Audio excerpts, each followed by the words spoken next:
Всем привет, меня зовут Дмитрий, канал Теплый дом 40 Рус. Хочу показать очередной объект, напольный камин, который мы уже сделали. Он находится в подмосковном Красногорске. Вот. Итак, значит, у нас ширина 1 метр, высота 8 сантиметров, по глубине 58.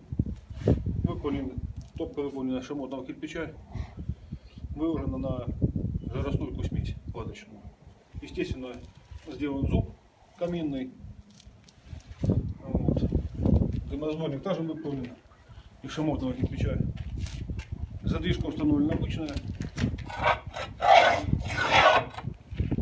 Дымоход, значит, сэндвич. Заказчик, значит, захотел такой дымоход, чтобы уменьшить массу. Так как дом у нас построен из арболитовых блоков, чтобы уменьшить массу, было принято решение сделать такой дымоход. Значит, на этот камин ушло в районе 500 кирпичей. По работе это заняло 5 дней.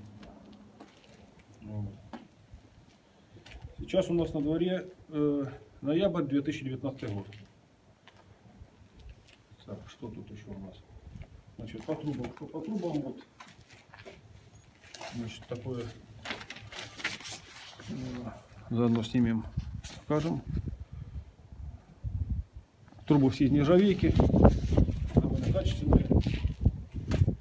Высота дымохода 8 метров, общая. Впоследствии он будет отделанный. Чем еще заказчик не знает, чем он будет отделан, но отделочка будет. Ну, думаю, что когда уже будет все отделано, будет, конечно, смотреться красиво. Вот. Что еще можно сказать? В принципе, тут все. Все. Всем пока, до новых встреч.